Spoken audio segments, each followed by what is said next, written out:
This is one of my wife's leaded crystal candle holders. We decided for Christmas, for all the ladies in our family, and there are a lot, that we were going to make several sets of these in wood. So this video is designed to show you how we do that using the Easy Spindle Duplicator. Hello friends, I'm Ron Brown. This video is going to talk about our brand new product in the summer of 2025, the Easy Spindle Duplicator. Turners often end up with projects like the porch balusters you see here, where you have a whole bunch of them to make, and they all need to be pretty much the same. I'm not saying you'll ever need to make 500 drawer pulls, but you could have something similar. That's where an Easy Spindle Duplicator will really come in handy. Here's a quick look at what comes in the box. You get the Easy Spindle Duplicator assembly with the cutter and everything already mounted. We also include template holders. They're designed to hold an original turning or templates that you make. We've even included a tracing tool so that you can take an original and make a template from it. We include a stencil for each end of your template so it will easily mount to the template holders provided with your unit. I'll get into a lot of the details and the setup and tips and tricks that you need to know later on in this video, but for now, why don't we just watch it work and let the big dog eat? While you are watching the Easy Spindle Duplicator do its thing, I'd like to share some tips and observations along the way. Any type of lathe duplicating accessory won't give a final finished product. It gets you pretty close sometimes, except for sanding. Other times you'll need to crisp up some corners, and you may need to do a bit of shaping here and there after you're done with the duplicator. Do as much prep work as possible before you use the duplicator. Bring it to round. On larger spindles, do some rough shaping. Make your pommel cuts, which are transitions from square to round sections of table legs, ahead of time if you can.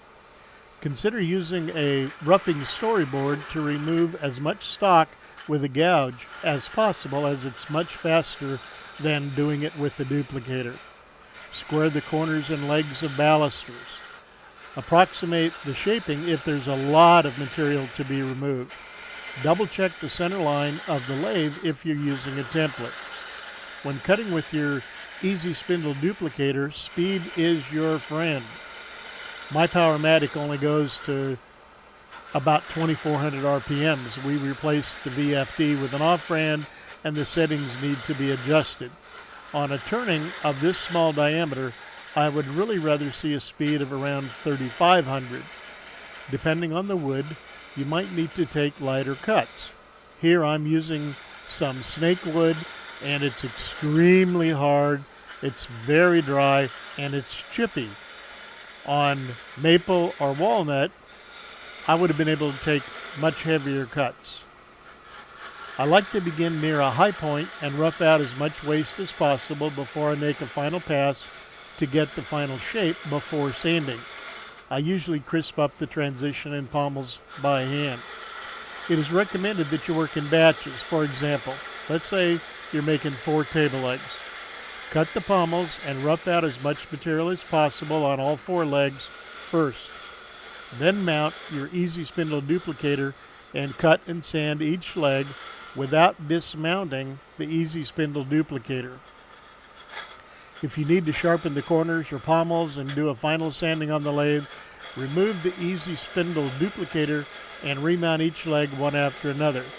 It's much easier to remount the legs than it is to set up the Easy Spindle Duplicator each time.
my son Christopher was helping me with the camera work here, and I got it done enough to show you how it works. And Chris wanted to know if he could try it.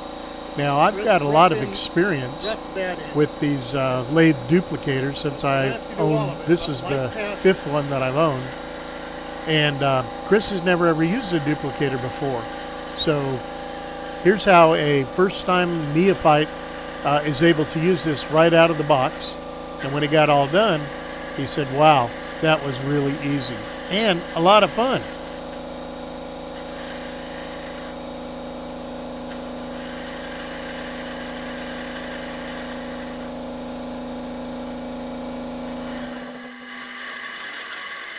That's so much fun. Okay, come out here and do that up here toward the tailstock.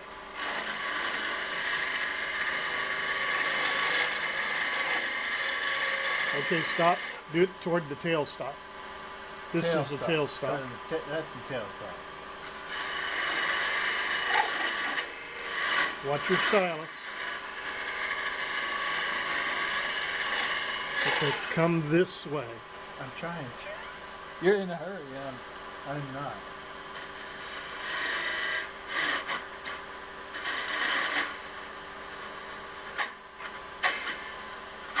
You're forcing it. Give me a second. I'm just trying to get used to it. Okay. Go to your, move to your right. Okay.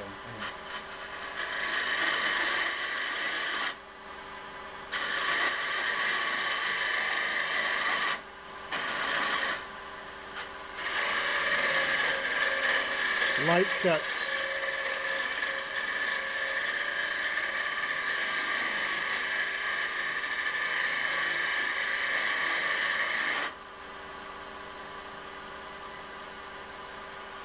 Large diameter to small diameter.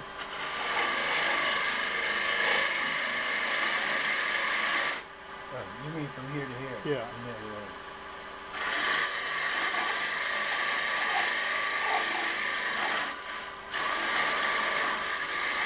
Do I have to do any more? Can I stop now? You want to? That's so much fun. I didn't get what?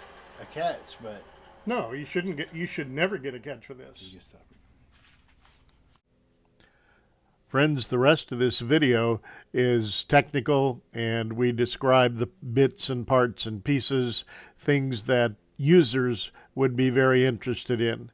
If you're considering purchasing this, it might be worth your time. If you're just watching this video for entertainment value, you're probably not going to get much out of the rest of it. Thanks for watching to those of you who are leaving us now, and welcome to potential users and users. So if you're still here, let's talk about the pieces of this thing. The base is black 1/2-inch HDPE, high density polyethylene plastic. Extremely durable. I use it for many of my products. It has a faceplate mounted in it. It's got a 1-inch by 8 threads per inch threaded rod threaded into the faceplate and locked down with a 1x8 nut. On the top, it has the cutter holder with a diamond-shaped carbide cutter mounted in a coupling nut, secured with set screws.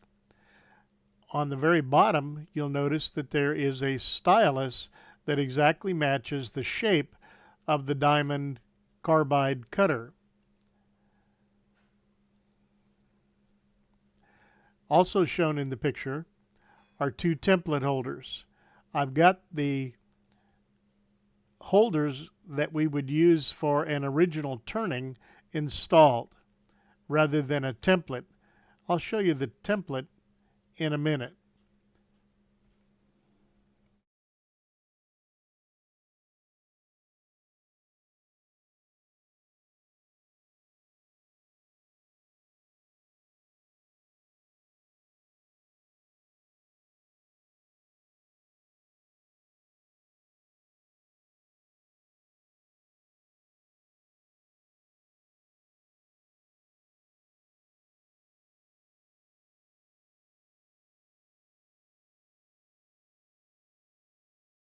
We provide a handy stencil for your templates here so that they will correctly mount onto the template holders, the aluminum bases, with the bolt holes and clearance and everything in the right place.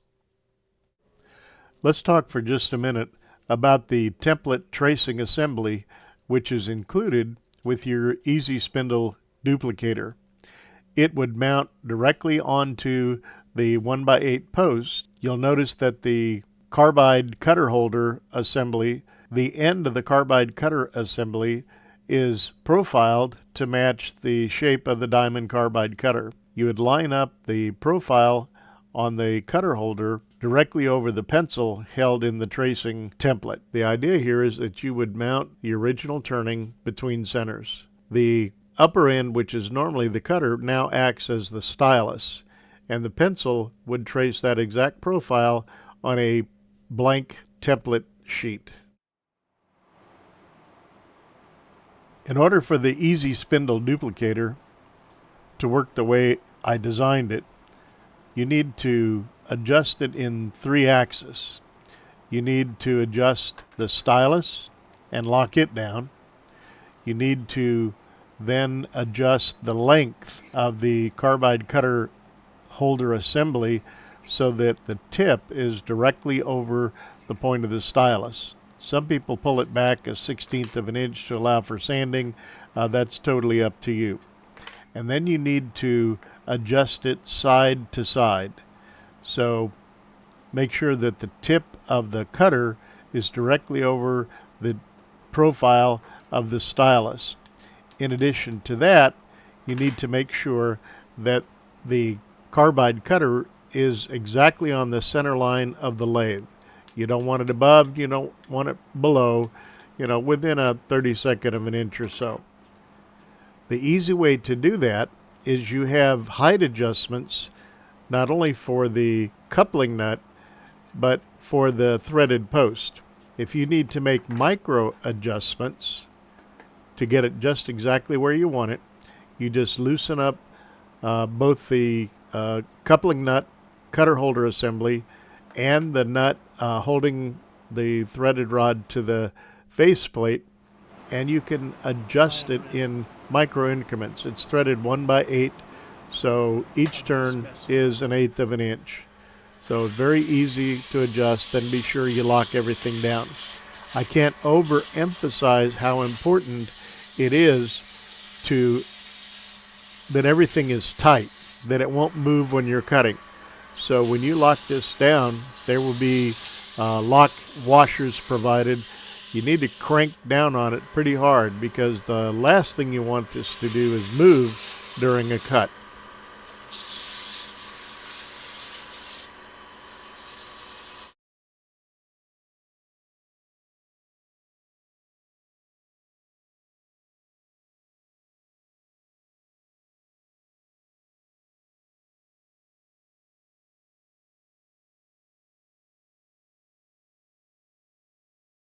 The last couple of things I want to mention are possible options. They're not available yet, but if there's a demand, I'll figure out how to do it.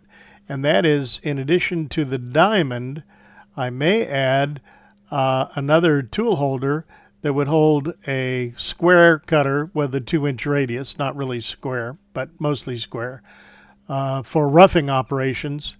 Or if you have a long piece with a very long taper, this will give you a much smoother finish. The round cutter would also fit on the same tool holder for the same reasons. Square or round will give you much smoother finish. If you have, like you see earlier, the porch balusters that have very long tapers and you're taking off a lot of material, this would work a lot better than the diamond cutter. There are a lot of different lathes out there. Some will swing 25 or 26, some swing 20, 16, 12, and so on. The only real difference in the height capacity on any of these things is the height of the center post. So we have a center post option. You'll see it on the website. You can purchase the Easy Spindle Duplicator for one lathe and get a second post to use it on another lathe. You might have a vacation home with 2 different size lathes. You might use this in your own shop with one size lathe and have another lathe at the club or the rec center. And if other people would like to use it, all you got to do is swap out the post and then do your setup. So that's available now.